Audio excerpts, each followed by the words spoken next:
welcome to How to Win the Lottery, Season 7 Graphic Content, Episode 2, The Private Eye by Brian K. Vaughan, author, Marcos Martin, illustrator, and Muntsa Vicente, colorist. I'm Joey Lewandowski.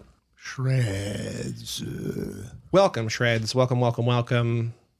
Graphic content, keeping going. How you feeling with this new approach? Well, this one feels like a much more traditional... Mm-hmm. Traditionally what I expect from like comic books. In terms of what? In terms of art, in terms of story. I think The Private Eye, has a style that is visually similar to other like superhero comics. It looks like a superhero comic. And I think the artist is someone who's done a lot of work in superhero comics. So it looks like what you think of when you look directly at a or when you picture in your head this idea of a comic book. Like we talked about on the intro episode with Heather, that I don't have like a huge back history, whatever, with comic books, but it feels like in this world, which we'll talk about what the comic's about, the graphic novel's about.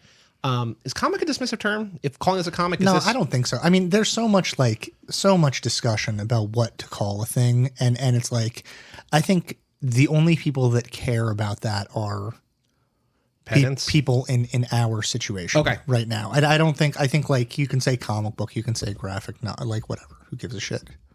But like looking at this world with everybody in their different masks and their different outfits and their different whatever looks like Justice League, or looks like Crisis on Infinite Earths, kind of just like everyone, like it's like these are all distinct characters and like we don't get to know most of them, but there's this world filled with people who like look a certain way and have a backstory ostensibly, or just are hiding because of the events that unfold before the story starts. Yeah, it seems like almost everybody in this world has a mask once they hit a certain age because privacy is there's a premium on privacy, right?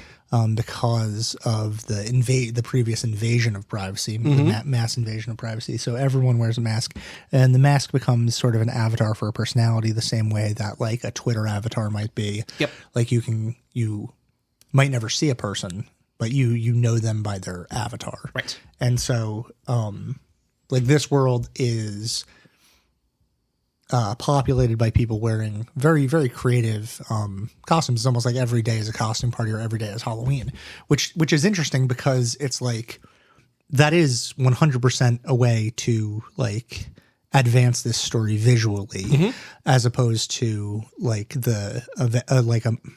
if I were writing this as a novel, like you get the same job done by having everyone wear ski masks or something like that. Right. You don't get the same job done, but like you get the job of anonymity done by having everyone wear like the ski masks or whatever.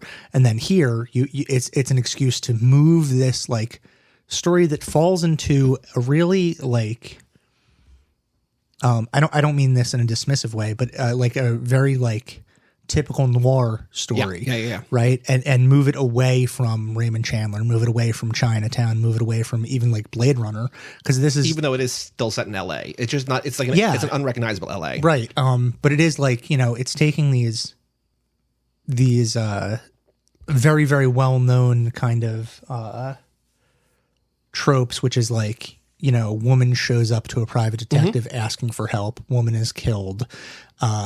Her murder leads to a much, much grander conspiracy that the private detective is kind of reluctant to get involved in because, you know, that's not their job. They don't do that kind of thing.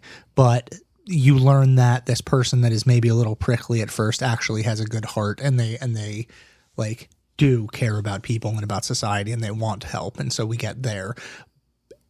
And when you say it like that, that sounds like 30 different stories, right?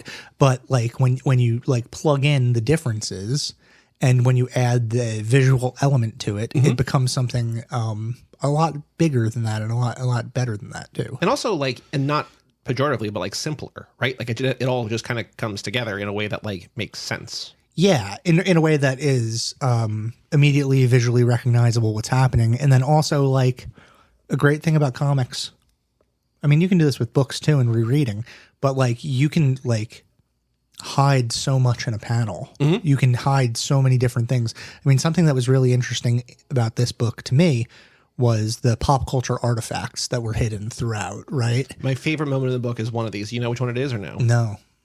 At the end, so let's explain what this is about first. Yeah, you go. So there is a moment in time in the future from now, as we're recording, where the cloud bursts.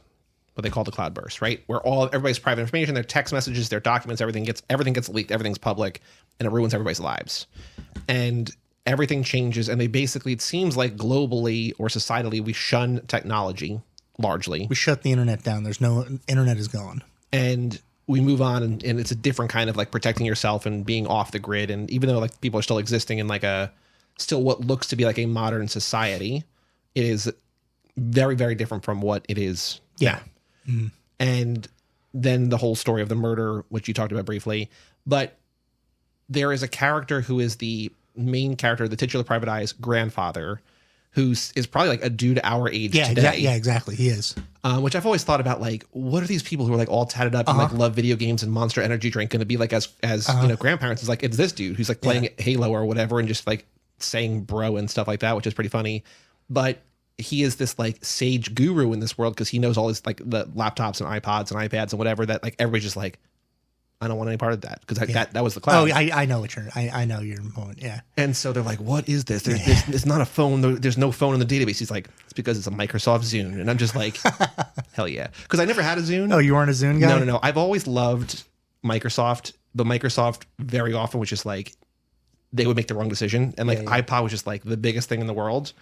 And they're like, we're going to do the same thing. It's going to be like a social music sharing thing. We're going to do the Zune.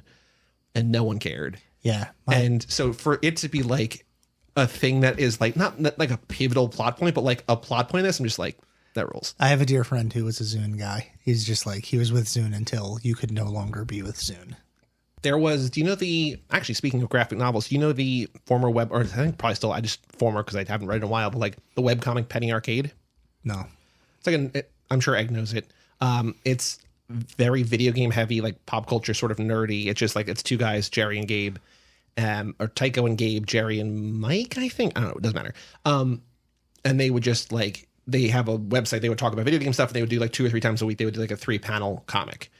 And there was one they did with the Zune where Gabe loved the Zune. And he was like at some kind of conference. He's like, and the Zune's like, there's one other Zune user here. And like, it turns out to be Bill Gates. Like he's the only other person that actually gives a shit because like nobody cares.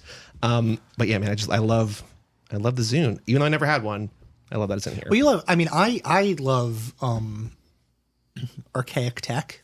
Mm-hmm. Like we've talked about this before. Like I love like the movie Clute. Yeah. And I love the conversation because they're using and Blowout because they're using these like tape reels and like old audio recording equipment and like, you know, tracks that click and hiss and all these things. And like, I love the aesthetic of obsolete tech. And I know nothing about current tech ever. I never know anything about it. I think that for you is like old timey like newspaper stuff. I mean, like I always like love a journalism movie, but like Spotlight, like there are newspapers, but there is much more modern tech. But like, you know, like All the President's Men or whatever, where there's just like they're like in a newsroom. Yeah, they go to the fucking library. You hear the whirring and whatever, and just like the rules. Yeah, I love it. You love the click clack of keyboards.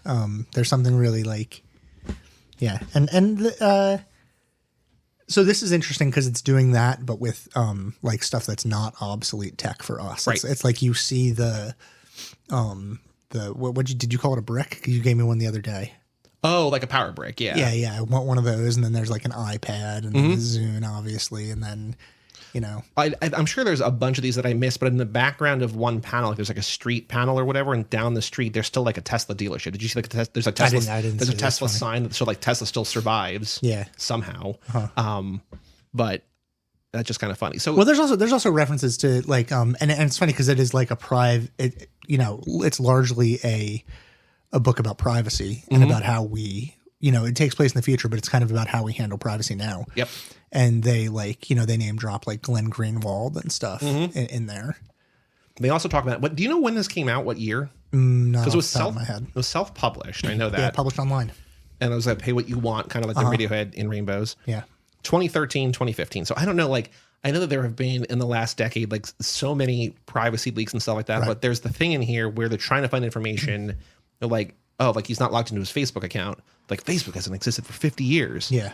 And I don't know if, like, while they were writing this, because there have been so many, like, through their own fault, through getting hacked, whatever, just, like, privacy breaches and stuff, like, but that seems to be, like, one where it's just, like, that's a big one. Yeah. Or, like, you know, the credit bureaus or whatever, right? But is this a book? 2 questions, and I think I know the answer to at least one of them. Had you read this before? No. Was this one that you picked, or is this one that Heather picked? I picked it. And what drew, like, why was this on your radar? Where did this come from? So I'm a Brian K. Vaughan fan. I love Paper Girls. I haven't read Saga. Oh, right. Why the Last Man too. Right. Yes. Yeah, Okay. Why the Last Man. I think he's like one of the great comics writers. Wrote Runaways for a while. Did you know that he worked on the TV show Lost for 3 years? I did. I also know that he worked on Stephen King's Under the Dome. Oh. I was like, where did I just hear Under the Dome? But it was in a Simpsons episode I watched. So he's a guy that, like, you know, he's a known factor. Sure. He's a big deal. Yeah. So, and this is a book that I'd always seen, like, at the bookstore. Largely it stands out because of its very strange shape. It's not shaped traditionally. I mean, it's basically like a comic book turned on its side, right? Like, it's maybe the same dimensions. It's just landscape instead of portrait. Yeah. You have landscape and which makes it very difficult to read. I'll be honest. It's hard to hold on to that thing. It gave me a motherfucker of a paper cut. And it's like, it holds awkwardly. I was saying to you that, like, just reading on Kindle has broken my brain and my hands to reading physical books, which I wish I wasn't the case. Like, I wish that I could still do it, but, like, I start reading a thing, I'm just like, is there a Kindle version I can buy? It's like annoying. I mean, I wish that wasn't the case, you but, get like, back in the habit. I did get this book from the library, and I was just like, yeah, it's weird because, like, it feels like the page turn is big. Like, it's like a very long... It is, yeah. I was very concerned with tearing the page. Even though you would think with a book this wide, it would be like much more of like a tome, like a taller book, but it's not. It's like I don't know. It's almost like a photo album, kind of like a weird. So, yeah. So it always. I mean, I knew Brian K. Vaughan. It always stood out to me at the store as something that was like worth looking at, worth reading. Yeah. And it's not one of the major, like, I don't know, major, not major, but it's like when you think of Brian K. Vaughan, you think of Saga, you think of Why the Last Man, and those are not functional for our purposes because it's too long. There's too much of it. So this is a way to get what I think of as being, one of the great contemporary writers into a circumstance that we can look at it and analyze. So what in this book, like what in this world, because I think, again, we were talking about how it feels and looks fantastical, right? But so much of it is just kind of practical everyday stuff. It's like it's got a guy with a camera investigating like people, TVs, like they're trying to like the whole like plot, the noir element like revolves around like espionage through televisions, like embedding. Yeah, it's like a play on our modern paranoia of our phones are listening to us, right? This idea that like when you and I have a conversation about anything, then we're going to get that thing is going to get advertised to us next time we look at our phone. Right.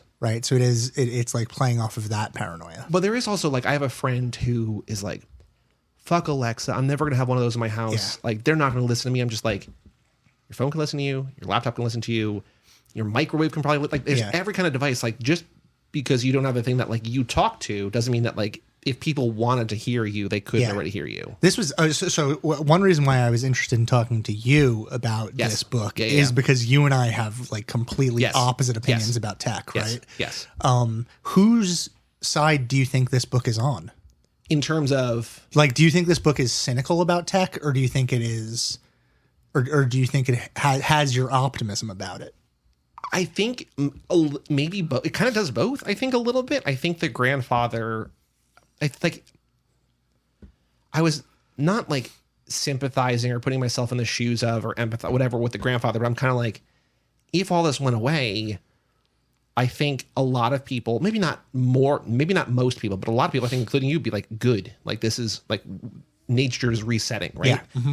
And not that I play like video games online, but I'd be like I spend so much time online and like, it's like such a, a lot of people do, but like if you lose that community, like he's just like, I want to play against people in this video game. I don't want to play against a computer. And I feel like there's like a sadness there that like, even though he's not the central character, it is highlighting elements of our modern society that are good, or at least not bad. If not good, then not bad. Well, he's in some way the stand-in for us, right? Because he's the guy that remembers, and everyone else is there. All they can remember is the like afterwards. He also has one of the best, like if you're reading through, like there's the covers of each issue. Yeah. And he's got like maybe my favorite one, which is like him like flipping off. I'm like, that's pretty good. I like that. I think what's interesting about it, and I don't know that I fully articulated this while reading it, but I obviously like picked up on the noir things, but you mentioned like Chinatown stuff. Like it feels like a thing from the 70s. Yeah. Before this kind of tech really existed. Mm-hmm. And so as Daguerre is trying to, and also Daguerre, very daguerreotype, like the whole film thing of it all, trying to bring this back in, it almost feels like a movie telling us about the 70s where like they're bringing it to us for the first time. You know what I mean? Like it's kind of interesting. Book comes out now-ish, right? 10 years ago, but still in this modern era, set in the way future, feels like the past. It's just an interesting kind of like displaced in time. Does that make any sense? Yeah, for sure. Which I think is interesting. And like I because it feels like they're like, I don't know that their plan is just to spy on people, or is it like, I guess like to sell more things? Like what's the actual like evil plot here? Like I think that it's, you know, the plot is always control and power. Yeah. Right. It's the same thing as like, you know, Chinatown. Like they can control the water, and then you can convert that water into both political power and money. Right. Right. So having people's information and knowing like how panicked people are about this, or reintroducing the internet so that you can have this thing, is you know, a path to political power and to money. Right. And just like they would have something that no one else has because they have access to a thing that no one else has access to, basically. Yeah, coded. Also, it's coded here in you know, sort of revolutionary ideology, right? Because at the end he like wants to, there's this like back and forth about whether or not it's going to be good for people to relaunch the internet, right, and bring it back. And he's like, you guys don't even know what you're missing by not having it. Because like, and that's sort of how I'm assuming you feel about this, which is like, if the internet went away, it's easy to be cynical, and it's easy to go like, I would love for the internet to go away because look at all, like the internet gave us all of these bad things. It gave us, you know, instead of bringing us together, it alienated us. Correct. It created a society that is, you know, atomized in a way that drives people towards fringe politics and allows people who have violent tendencies to be validated online and then encouraged to carry out those violent tendencies. Mm-hmm. It has been the death of connoisseurship, like the existence of something like Spotify now. Everyone has access to all music at all times. Yep. So nobody has in-depth opinions about music. Instead, it becomes this thing where you can pick and choose and just like create mixtapes instead of really like diving in and like loving a band fully and really knowing that band, because you always feel like there's always a million other things that you should be doing. It also feels like, time. To me, daunting and overwhelming, where like, for instance, not that this is a bad thing in any way. It's just that like the way that my brain, especially with music, where like I want to know more and listen to more than I do, and I don't know where to begin. Yeah. But when like our friend Censored said on Friday, just like big day for music, and listed like 9 new albums, and just like, I'm sure I would really love like half of those, but like that's so much. Like I don't listen to enough music where like I can just like ingest 9 albums. Right. And then if there's a band in there that I like, I'm gonna want to go back and like listen to more. And it's just like it just feels. Whereas Spotify doesn't exist, and he's just like, hey, here's like 4 YouTube links, or here's like, you know, a couple MP3s or whatever, and like you just like focus in on those. That's not even that long ago, right? Like that's like 10, 15 years ago. It just feels like a different world. Well, okay, yeah. So I think like as far as art and stuff like that, it like partially feels really bad to me because, like I said, the death of connoisseurship, and it has that politically atomizing stuff that I was talking about, but also like something that I come back to and think about when I think about the internet and when I get really cynical about the internet is like, I think like how meaningful Tumblr must have been to like a gay kid in a small town in Indiana. All of these things that are, like never like there are probably other gay kids in that, but like none of them are like daring to show who they are. But like on the internet, they can realize that like there are people out there that are like them, and they can find a home among these people, and it might make them brave enough to talk to their family about it. And their family then also like it's something that's not quite as scary to them maybe because they also have seen stuff like this on the internet, and like makes the world so much smaller while being so much bigger at the same time. And like that type of beauty, like I remember I didn't live pre-internet, but it's like in the 90s, it's like it maybe like half of us had email addresses even. So, and it's like, I like remember how lonely that shit could be. Right. And I'm not even one of those like groups of people that really needed the internet to like find their tribe or whatever. So like it's easy for me to get cynical about the internet, but there is always stuff like that pulls me back and makes me go like, okay, but also like there are people that feel less alone because of it. And without it, some people would just be stranded. Yeah. And I think that like this is not an argument, but like it's a very like in our text thread, which is mostly just about pop culture and stuff, like sometimes gets serious and heavy. Like there has been like it sounds weird to say like gone to bat for the internet in a way that like, you know, other people who I will not name were like one person in particular, like unsent texts that were like condemning. I'm just like you don't get like, it's like a different circle. And like, I have, not to brag, lots of real life friends, but I also have like a lot of friends like I've never met online. And like, especially like through like doing other podcasts and stuff, like people I've met that I never would have met otherwise. And like people that I might never meet in person or whatever. And like, as toxic and as negative as so much of this has become, I think at the end of the day, it's just a tool. And so like, it's what you do with it. Well, I mean, I was talking with about this the other day because we were because I was reading this book. So I was having this conversation. Do I bleep her name or do I leave her name? It. Okay. The conversation that like I was having about Twitter, and I was just like, man, Twitter is like, it's such a toxic place. And it's so like, anyone with any opinion. Like, I don't think Twitter is a place that you go to feel embraced anymore. And it's not a place no. Like, you don't go there, like, you go there to fight and you go there to feel angry and you go there to doom scroll. But then I was also like, it also like gave us the Arab Spring, right? And it gave us like citizen journalism in a way where people could like report outside of their incredibly oppressive, dangerous that's still the narrative they're trying to spin. Right. It's just that he is single-handedly chased people who like made it a place other people wanted to go away. And also has shut down access in countries that need it the most. Yes. So like, I don't like any political shit that he tries to like pull as like, I'm a free speech guy, is like, absolutely get fucked, sir. Yeah. Like, you are not that you're not that at all. But like, there was and like, this can probably pop up in other areas of the internet. I don't know if like Twitch or other places that maybe aren't. I don't know anything about Twitch, so maybe Twitch is an equally toxic place. No, well, it depends on where you are, but I can answer to that. I can speak to this. But like, you know, there is like, it is a place for political activism as well, that like we wouldn't get important things without it. And I think that's why like when so many people are like, good, let Twitter die, I don't care. It's like, no, like it's bad. It's bad if it dies. Like, it's bad right now as it is, but like, you haven't watched it yet, but telemarketers, there is a thing where like, basically this telemarketing thing is like a scam, right? Where like these companies are calling on behalf of the Fraternal Order of Police, but you find out very early in the doc that they sign these deals with these like police forces where they're like, we're going to give you, like, you make $100,000 in a year, we'll give you $200,000 and 10% of what we make, but we call on your behalf, right? So like, people are like, why would they ever agree to this? So like, well, 10% of something is better than nothing is 0% of nothing, right?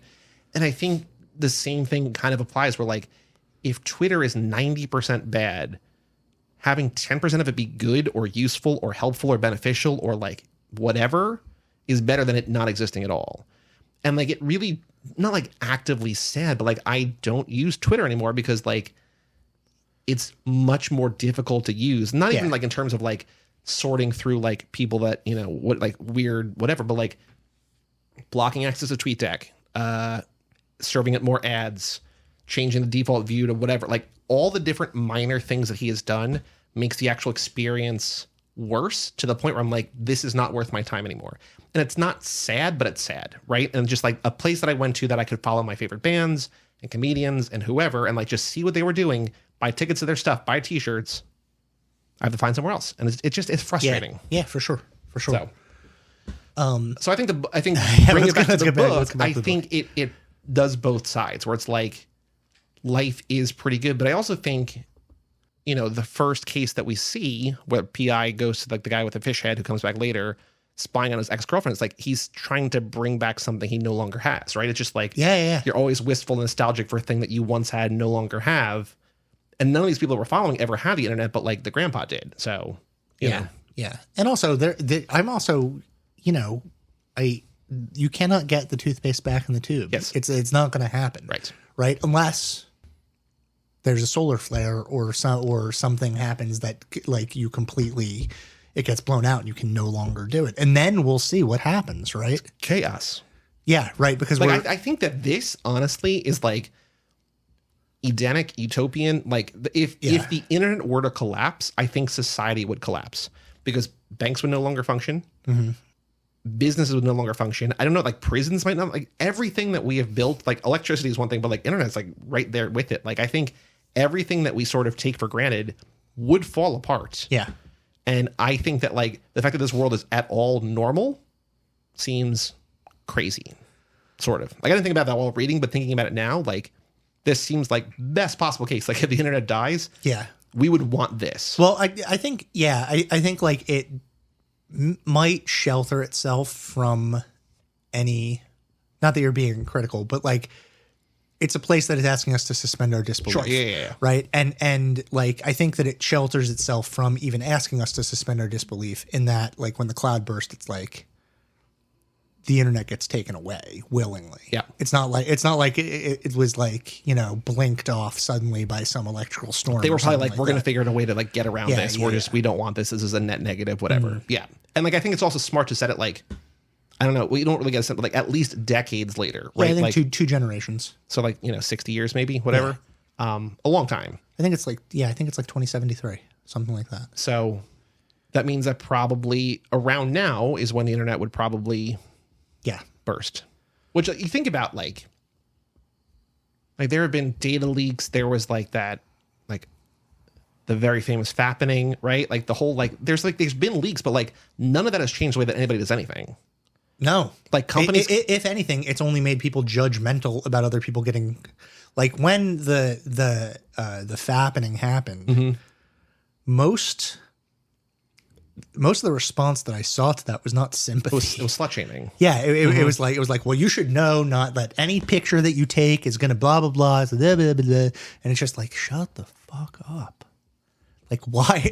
Like, and then like a multi-billion-dollar company suffers a massive data breach and they're fined $50 million, which is like you know a day and a half's worth of profit. And they're like, all right, yeah, and it's not worth it for them to make things secure because it would cost $200 million. I was also thinking about, the Fight Club thing, which I also saw because like this week as we're recording, you know, those like the one wheels, like the skateboard with the automated, like probably 5 people have died on those. So they're recalling all of them. Oh, really? At least according to one thing I read. So I don't know if that's, you know, who knows, but I was thinking about, cool. That's the most fucked up response to that. Cool. How many died? 5? Awesome. Cool. But I was thinking about like the Fight Club thing, like, A times B times C, like the average settlement times whatever. And like thinking about how disastrous this must have been for this company to be like, we got to recall all of them. Like this is a nightmare. Yeah. Like that's a worst case scenario. And here it's like the same kind of thing. It's just like, well, we could either fix the thing that cost us $200 million or like we just pay the fine and like hope it doesn't happen again. Like let's just do that. Yeah. It's crazy. I don't know. I was surprised. Now this isn't critical. I was just sort of surprised that for art that is so beautiful and colorful and visual, there were far fewer splash pages than I would have expected. Yeah, I wonder. I was thinking about that. I wonder if that is an internet format issue. Like, I guess like when you translate it into the print, you could blow those pictures up and make huge splash pages, right? But I didn't read it in its original formatting, which may have been done a panel at a time on a thing where you like, you know, like I don't know, guided view, you go through it. So it's like there's something really interesting about that, where like the presentation of the material, where on the iPad you look at things a panel at a time. When you have the thing, or you can, you don't have to, but you can. You don't have to, but you can. Or when you have the thing in front of you, you take in the like sort of snaking, however it wants you to read it. Yeah. Because so I don't know. I don't know how it was originally presented. Because I think like it's a question. It's a question for Marco. Yeah. So I think what's interesting is that like to a certain extent, like it's about the world, but it's not about the world. Like we're not like the first time we see like I think like one of the very few like memorable to me splash panels is very early on when like they're following the PI who's in the dream cloak, I think. That is basically like an invisibility cloak. It's very similar to the thing that the undercover cop wears in a Scanner Darkly. Oh, okay. I haven't seen that in a while, but yeah. But when there's also the thing we've not talked about that there's not really cops, there's journalists. Like, yeah, I think this is interesting. We'll talk about that. But like when in the beginning, when the PI is taking pictures of someone and then gets chased away, one of the very few, to me at least, memorable splash pages is like the world is like he's gone, and you just see like the chaos of this world, like all the different masks and everything. I'm just like, oh, like we're gonna have a bunch of those, and like we don't really. Yeah. But then there's also, I'm gonna bring up on the iPad. Hold on. There's another like very memorable. I think it's the final image where she has the torn dream cloak, and I'm like, this is a very cool. Yeah, that's a super really cool, cool thing. Beautiful. But yeah, so I also want to say, just while we're talking about the art, I think that it does a really nice job in the final and the 10th issue.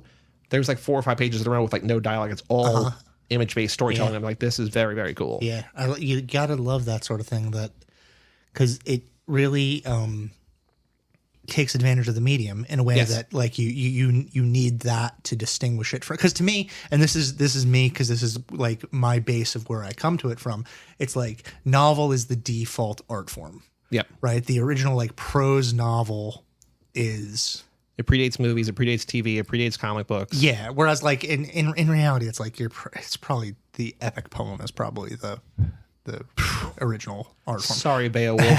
But no, Beowulf is an epic poem. And so like the Odyssey, like these are epic poems, right? So yeah. Well, I'm apologizing that we didn't give Beowulf his due. Yes. Okay. I thought you were saying like tough shit Beowulf. It's also tough shit Beowulf. Fuck Beowulf. No, but like, so I think of prose as this. So whenever you move outside of prose, in my head, you have to justify it. So it's like, like why is this not a book? Yeah. So if it's a theatrical production, it's like that shit better be like something that you can only do on stage. Yeah. If it's a movie, you better be utilizing the medium in a way that it like is only a movie, which might be part of what your problem is with the Wes Anderson shorts, right? Because they're much more theatrical than they are filmic. I think it's my issue with those. I was thinking about it more because I watched The Swan also. Like I've seen 3. I haven't seen the long one yet, but I've seen the 3 short ones, and it just doesn't feel like it should be a movie. It does like it's the wrong medium. Right. It's either book or stage. No, it seems those seem like dramatic monologues to me, and with like his stagecraft wizardry, like if you did that on stage, everyone's mind would be blown. Right. So I get it. I disagree, but I get it. And like if you're making comics, then it's like this is a visual medium. You have to take advantage of that visual medium. Yep. It can't be quite as prose heavy as what some comics are. So even some comics that I really like we talked about how like I think with Heather we talked about how some of Alan Moore's stuff ends up being really prose heavy, and it's like I wish that he wouldn't do that, even though I think that he's like an incredible writer. So like when you get like 5 pages with no dialogue, and it's just like you can sense the movement in the art, and it's like really telling the story just through these. Like there's something about that. I mean, so it's what we saw. Like I think this is closer to like traditional like 70s movie or like detective like novel or whatever than Coyote Dog Girl, but like that was also very art driving the story as well, right? Yeah. And like what's different about this as opposed to that is like that's all Lisa. This is 2 or 3 different people or a team or whatever, right? Like working in harmony to tell the story. They're actually both doing something that's really similar, which is that they're working within a like well-established genre. And like in this case, the private investigation, like noir genre, and in that case, the Western, and they're using like really, really well-examined tropes, but then turning it on its head a little bit. Turning it on its head. In her case, using like absurdism and comedy, and in this case, using it to not so much turn it on its head, because it's still it's doing that thing that Clute does, and it's doing that thing that Shinedown does. It's masking it a little bit, right? Yeah, but it's like it's using it to investigate like current coercive power structures and things of that nature. Yeah, I really like this book. I like it more. It's like talking about it more. Like, yeah, the more I talk about it, the more I actually like it, which is like, part of the reason why we talk about art, right? Because I think you see, and I want to talk about the journalism thing. I also want to talk about like the question I was going to ask we didn't actually get to, but I think you look at this cover and you see a cartoonish sort of villainous, like the dream code, right? Yeah. And you're like, oh, this is gonna be like a superhero thing or whatever. And it's just a bunch of dudes with that power, right? Like it just, there's the girl who like is a good driver, or not even a good driver. She just like has a car, right? It is ultimately a very realistic world. Which when you look at the cover, you flip through it, you're like, oh, I'm in for some sci-fi shit. It's like, not really. Yeah, no. Which is weird. Is there, so on this, aside from the end, were there particular moments or sequences or panels that stand out to you as like, in terms of the art that you like? Well, there's stuff that I was shocked by, like when the one chapter ends in the car crash and you have the big panel of the car and it's like, that's truly shocking, because it's like, you don't expect it to end that way. You expect them to get away. You expect whatever. So like it is doing a thing that is essentially a jump scare, right? Like you have that moment in movies where it's like often utilized by like a string like sound or like a sudden harsh noise or a sudden like movement and it like indicates that you're supposed to be scared or violence or something like that. So you turn this page once you think especially because you think of that character, his like sidekick, like she is the high school girl. Yeah. She is like sort of at this point in the book a moral center, and someone that you're rooting for because she's the one that encourages him to do this, and you think that she's going to be like integral to the plot. Which she is, but not in the way that you expect. Yeah, they're doing a thing that like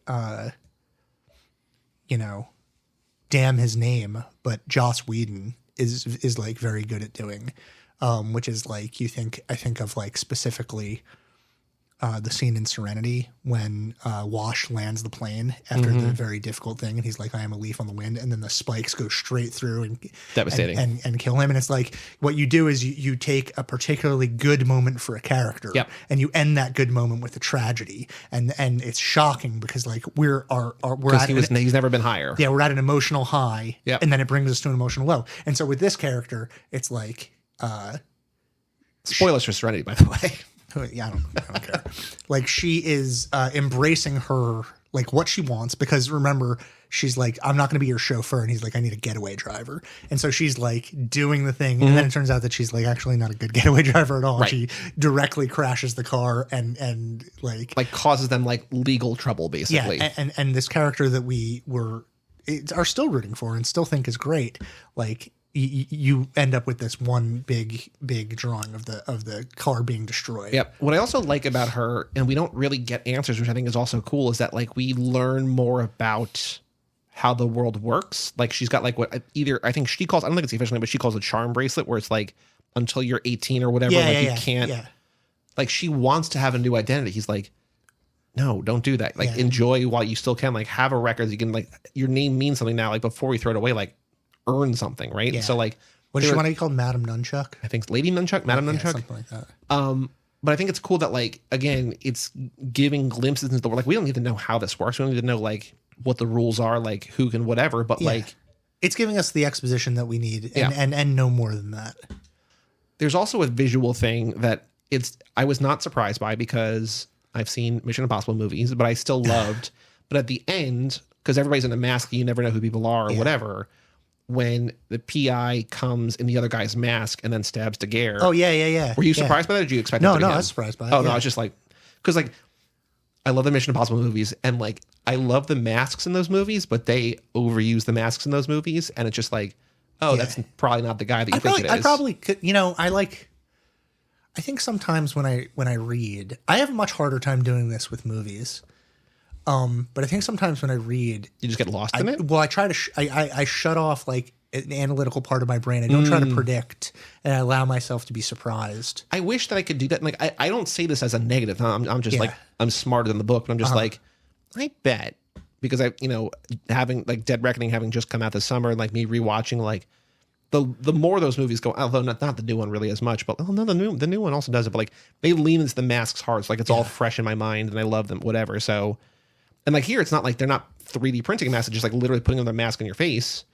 It's cool. I like it. I think the better thing is the less I want to guess.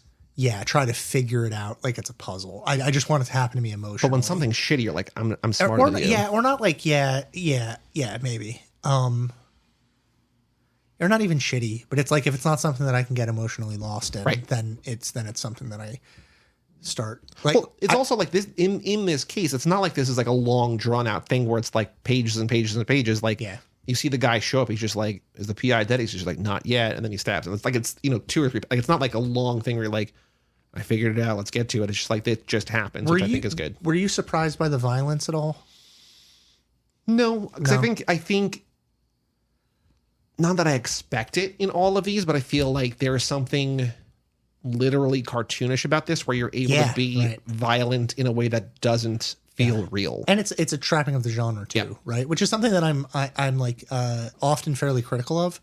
Like something that I dislike about superhero things and action movies is that the violence doesn't feel real to me, which is a way for the creators to dismiss violence and make it less serious, which also like does a negative to the emotional arc of the story, because when violence is less serious, then it has less emotional impact and it becomes something that is like, can happen to anyone at any time. It doesn't matter. I will say that I was not shocked by the violence.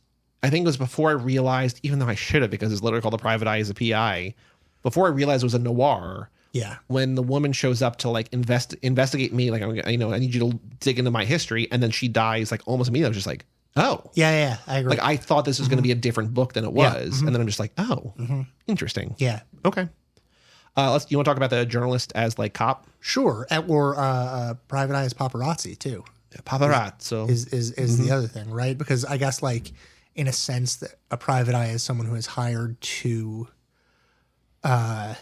infiltrate your privacy, right? The same, and it's in a very similar way that a paparazzi is, right? Paparazzi, we think of paparazzi as being the scum of the earth a lot of the time. But apparently the existence of a paparazzo is newsworthy, like noteworthy in this, because they're like, oh, like you didn't say that. Like it's just like, okay. Because I think they're outlaws, right? They're in a similar way to like... Well, because they're kind of like, it's criminal, right? Like it's like he's doing a thing that like... Yeah. Because I guess in this world, the most important thing is people's privacy. Yeah. And so when your job is to invade that privacy, it's like you're like worse than a murderer. Like you are ruining people's lives. I have a friend who works for a private eye place, and when she was telling me about it, I was just like, that sounds fucking terrible, and you should quit. So she didn't have the experience of sunburn, falling in love with her mark. No. I mean, she does. She's not a private investigator. She like works in the office, but like all of the, it just seems like narking. Like most of it is like companies hiring private eyes to like investigate insurance claims and shit like that. And it's like it's none of the fun. Like what we think of, it's not like Jake Gittes or Philip Marlowe or any of that stuff. There's no Maltese Falcon, right? It's like we don't want to pay $50 million. We're going to pay you $200,000. Just make this go away. Yeah, basically. Nick and Nora Charles are not investigating stolen art. It's just like some guy smoking cigarettes in his car while making sure that you don't mow your own lawn, because that would be like proving that your back isn't really as hurt as you claim. Yeah. You see Nick and Nora Charles? Yeah. Who are they? They're the couple from The Thin Man. Is that what the Infinite Playlist is? Like, are they playing off that? Probably. Yeah. Interesting. Okay. They're just like high society drunks that solve mysteries. Honestly, seems like a dream job. It's fucking awesome. Like it's so good. It's so good. Yeah, I think it's interesting. Like, I guess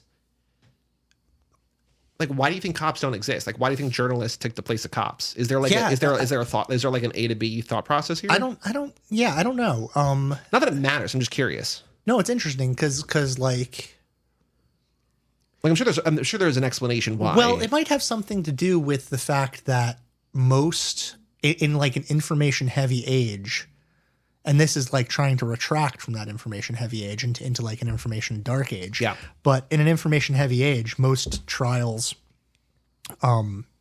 take place in media rather than courtrooms now, right? Like even ones that take place in courtrooms take place in the media, right? Like the Johnny Depp Amber Heard stuff or the current Trump stuff. Right. Like all of this is as much a media trial as it is a courtroom trial. Yep. And then when the media is the judge, then the people get to be the jury, which is a terrible idea. But back to Twitter. So we have an email address, lottery@cageclub.me. Write about this book, any book, whatever you want to write. Books we haven't even covered. Email lottery@cageclub.me. Meg's reaction to Private Eye. I feel like, writes Egg, with the books I love from the pod, starting off strong with love, there's a 50-50 chance to either write a novel or barely a sentence. This one, barely a sentence. I thought Private Eye was excellent. I felt like it was the perfect detective story. I like that it didn't end with the internet coming back, although I wish I had read this online like it was originally published. Oh yeah, that's something worth talking about. It was such a fun world to be in. I could have read 1,000 more pages. All in all, I loved this graphic novel.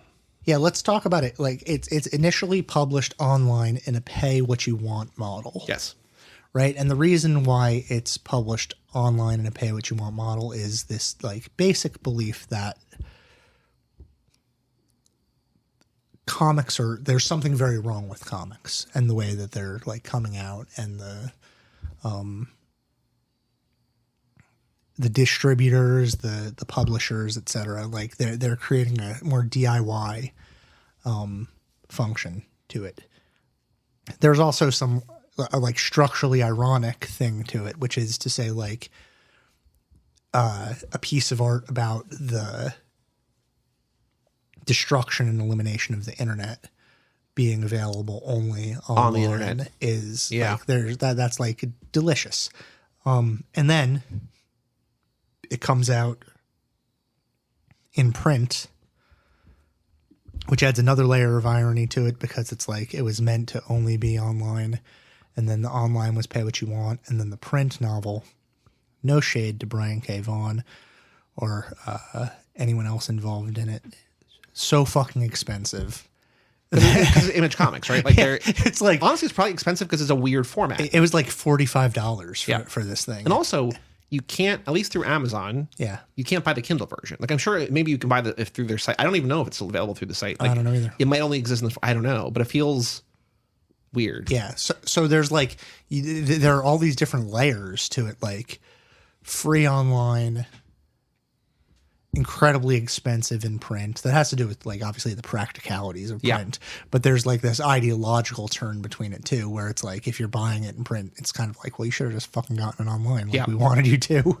Oh, you can still through Panel Syndicate, you can buy now, name your price. Oh, okay, good. Yeah, Panel Syndicate is their thing that they created. I don't know if they created it for this, but it's So they have issues 1 to 5 and then 6 to 10 plus the extra, and you can also buy each one individually too. But yeah, you can still buy through Panel Syndicate. You can whatever you want. You can pay $1, you can pay $100, whatever. Cool. Do you want to talk about there's like an 11th issue basically, which is like the emails back and forth as they were creating the comic. Oh, did you read that? I did not. Okay, yeah, I read it. Because sometimes I'm just like, I get hesitant to read those because if I read those, then sometimes that's all I want to talk about, and right. There's I pass also it off as my own information, but it's not my own information. Exactly. Yeah. There's also the danger of, again, not to be a broken record, allowing the artists to dictate the meaning. As opposed to like you, the reader, coming to your own conclusions. Like the John Irving thing the interview that I listened to or whatever, and you're like, fuck that. Yeah, it made me so angry. You still want to fight him. Yeah, I could take him. I know he's really good at wrestling. At one point was a very good wrestler, but he's also like... He's really old. Like 90 now, so I think I could take him. Feinstein age. Sure, yeah. Anyway, would you learn anything of note that you want to share from that? No, not really. I mean, it was interesting in that it had all of the... It had information about how like it came to be, and like the back and forth of like Brian asking Marco if he wanted to do it, and like how like these like basic ideas of how it would go. Oh, okay, cool. And stuff like that, and him like him saying like there's a thing in there where he's like, I want to make sure that you're okay with us doing it this way because it might mean not getting paid for a year. And so there's like discussion about like the financial aspects of it too, which is interesting because, you know, I think of like, especially artists more than writers in comics. Like those guys are laborers. Like they're every day doing the work, fucking up their wrists and their fingers and their like probably their nervous systems somehow. And just like the idea of doing work for a year and not getting paid is like crazy. But I think a lot of artists probably do that, right? Like, no, for sure. I'm hoping they got an in Rainbow style paycheck because, like, the thing about Radiohead putting that album out like that is, like, I think they actually made a lot more money. I'm sure they did, but it's also like the fucked up thing about that is that you can't do that unless you have an audience. Yeah, you don't do it unless you're at the mercy of the system until you're right. If fucking Coma Cinema or whatever put out a Pay What You Want album, it's like they're gonna make like $80. Yeah. The other thing I want to bring up is that you mentioned, I think it was before we started recording, that Muntsa Vicente is Marcos Martin's wife or partner. They're together or something. I believe so. That's an interesting, like, do they often work together? I guess the question is like you know, partners like in. I don't know. I mean, I know Stepan Sage and his wife do a lot of stuff together. I know Alan Moore and Melinda Gebbie did Lost Girls together. Oh. Yeah, you have. Yeah. Oh, and also, I mean, it's different, but like Bud's wife. Yeah, Ray. Yeah, does art for his book, so like it's a different thing. But like, there's the themes. There's nothing on the wiki about this getting adapted, but I feel like that's probably you could adapt it. Yeah, pretty easily. I think either live action or animated, right? Yeah, I think either one works. Again, it's like a thing that's interesting to me is like it. And this, I might be doing that thing that you were just talking about, where I'm passing off their information as my own here, because I think it says something like this in that back matter, is that like it has those noir tendencies like Blade Runner, but like the world is so much brighter and happier appearing than those, right? Because the masks are like colorful and weird. They're not demonic for the most part. There's the movie. Do you know the movie? I think it's called Mind Game. Is it Mind Game? 2 words? Yeah. Hold on. I can't turn the laptop around while we're recording, but there's this movie that I watched. It's like an anime from like 20 years ago called Mind Game that basically feels like the art style is like this, where it's like not the style, but like the colors, like the hyper saturated, like wild. Like I think like I've seen things that evoke these kind of like not just comic books, but like other things, right? Where I'm just like, this could become another thing. It could be adapted. Yeah. Whatever. Yeah. I think it would be an easy adaptation. Cause like Coyote Dog Girl could really, at least to me, only become something like BoJack, right? Where it's like that doesn't really translate to anything other than like looking how it looks on the page. But this, you can do something with CGI. Yeah, and it feels like I mean, you get like Lakeith Stanfield to be like a direct, easy Phil Immelman. It'd be good. Yeah. Keep reading. Right. Today's crime is what's the name of that thing where you like those people like steal your credit card info by like walking by and like, putting it's not cloning, but I know what you're talking about. That thing. That thing. That's the crime. Terrifying.